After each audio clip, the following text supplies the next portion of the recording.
नमस्कार, मैं हूं अभिषेक उपाध्याय। आप देख रहे हैं टॉप सीक्रेट। बीजेपी में इस समय क्या स्थिति है? बीजेपी में इस समय मुख्यमंत्री की हम बात करें अगर, तो राजस्थान के सीएम भजन लाल शर्मा ब्राह्मण हैं। यूपी के मुख्यमंत्री योगी आदित्यनाथ ठाकुर समुदाय से आते हैं। और ऐसे में महाराष्ट्र में जो मुख्यमंत्री होने जा रहे हैं, जिनकी संभावना सबसे अधिक है, मैं संभावना कह रहा हूं लेकिन सोर्सेज बताते हैं कि मोहर लग चुकी है, वो होंगे देवेंद्र फडणवीस। वो भी ब्राह्मण आते हैं, ब्राह्मण समुदाय से आते हैं। अब सवाल ये है कि क्या ये मुमकिन है कि बीजेपी 3 बड़े राज्यों में मुख्यमंत्री ब्राह्मण और ठाकुर को बना दे? और ये मैं इसलिए आपको कह रहा हूं क्योंकि जाति राजनीति में बहुत ही महत्वपूर्ण घटक होती है।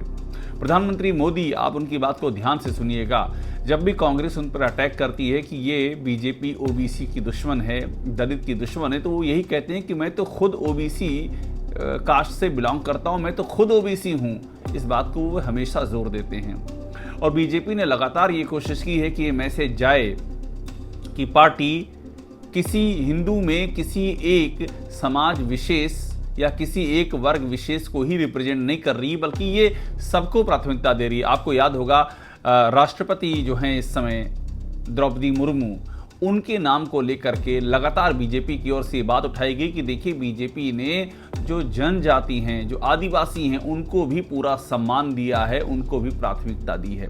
तो इसीलिए मैं आपसे कह रहा हूं कि महाराष्ट्र में सीएम ब्राह्मण अगर बनता है, और उसकी पूरी संभावना 100% यही है कि देवेंद्र फडणवीस बनने जा रहे हैं, तो महाराष्ट्र में ब्राह्मण सीएम, राजस्थान में ब्राह्मण सीएम है, अभी राजस्थान के चुनाव के बाद हाल ही बनाया हुआ है।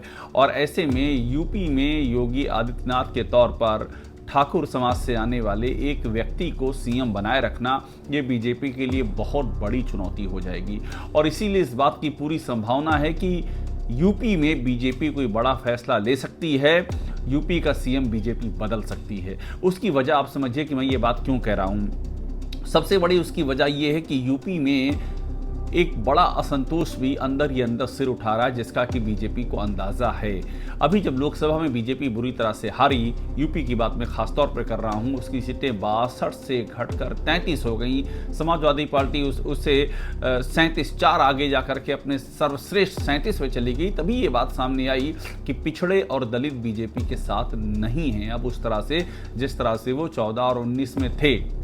और यहीं से शुरू हुआ कि इसकी वजह तलाशी जानी चाहिए। तो इसकी वजह ये पता चला कि उनको मैसेज ये है कि बीजेपी पिछड़ों और दलितों को प्राथमिकता नहीं दे रही है यूपी में खासतौर पर। जिस तरह से योगी आदित्यनाथ की अगुवाई में यूपी में सरकार चली है पिछले 7 सालों में, उसमें भी पिछड़ों और दलितों को वरीयता ना मिलने के समाचार लगातार सामने आते रहे हैं।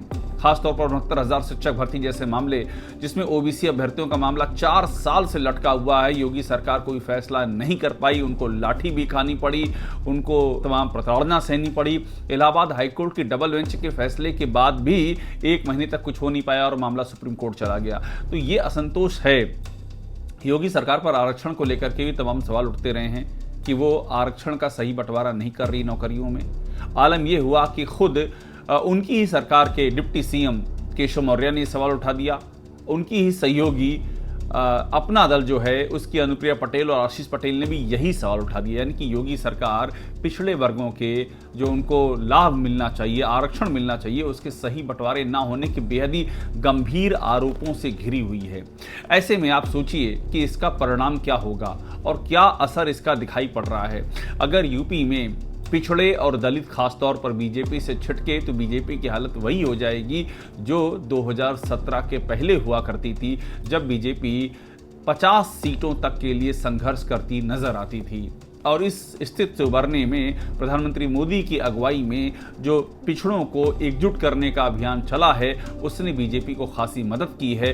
केशव मौर्य 2017 में यूपी बीजेपी के प्रदेश अध्यक्ष थे, और ये मोदी और केशव मौर्य, ये 2 कॉम्बिनेशन ऐसे थे उस दौर में, जिसके चलते 325 सीटें एनडीए ने यूपी में हासिल की, जो अभी तक का रिकॉर्ड है।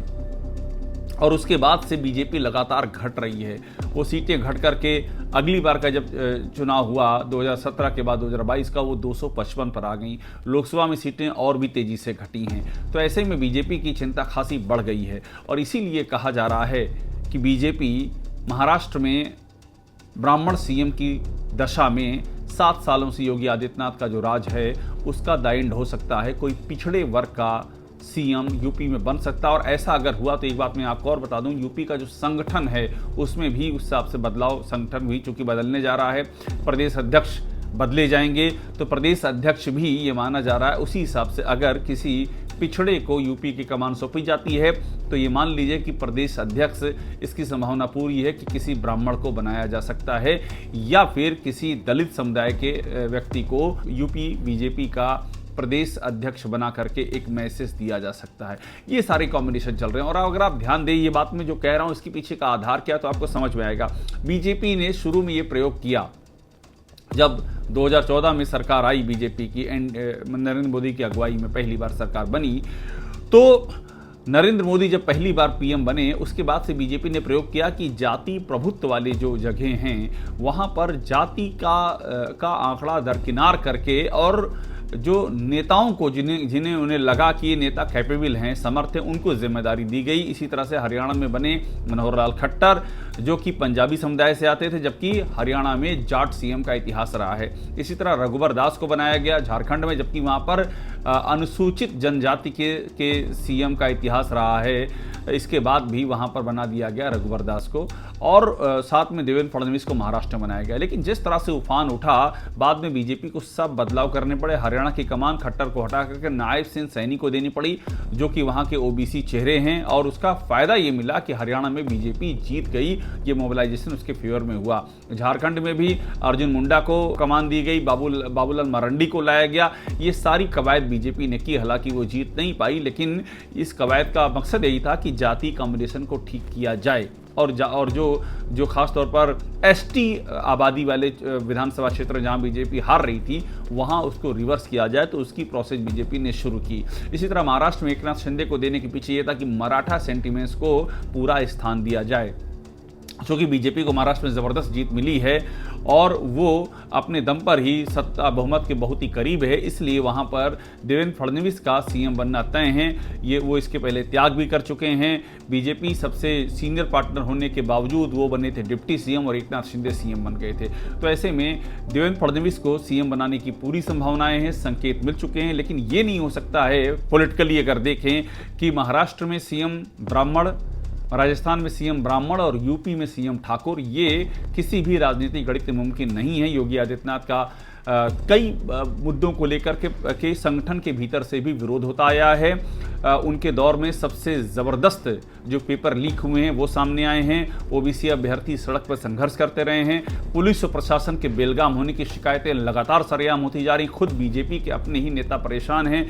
जो लोकसभा की हार के बाद बीजेपी ने एक रिपोर्ट तैयार की, उसमें इस बात का जिक्र हुआ कि पुलिस प्रशासन बेलगाम है, वो खुद बीजेपी के ही अपने कार्यकर्ताओं के नहीं सुनता है, अधिकारी सरकार को चला रहे हैं। ये इल्ज़ाम भी योगी आदित्यनाथ पर लगातार लगता आया है और इसका उन्होंने कोई भी करेक्टिव मेजर नहीं लिया है। एक जात विशेष को प्राथमिकता के इल्ज़ाम भी लगे हैं, ठाकुरवाद के इल्ज़ाम लगातार लगते आ रहे हैं यूपी में, और योगी आदित्यनाथ सर्वमान्य नेता के तौर पर उभर भी नहीं सके हैं। तो ऐसे में इस बात की पूरी संभावना है कि महाराष्ट्र में ब्राह्मण सीएम की सूरत में यूपी में बदलाव होना तय है। कोई पिछड़े वर्ग का नेता यूपी का नया सीएम बन सकता है। ये सारी चीजें जो मैं आपको बता रहा हूं, ये राजनीतिक सुगबुगाहट का जो उसकी आहट होती है, ये उसकी प्रतिध्वनि है। अंतिम फैसला अभी नहीं हुआ है। इससे जुड़ा और भी जो भी मसला होगा, जो भी और डिटेल होगी, वो हम आपके सामने रखते रहेंगे। लेकिन इतना तय मानिए कि उत्तर प्रदेश में एक बड़ा भूचाल आने को है। टॉप सीक्रेट को देखते रहिए, लाइक कीजिए, सब्सक्राइब कीजिए, बेल आइकन दबाइए। आपको सारी खबरें यहाँ मिलेंगी जो आपको और कहीं नहीं मिलेंगी, सिर्फ यहीं मिलेंगी।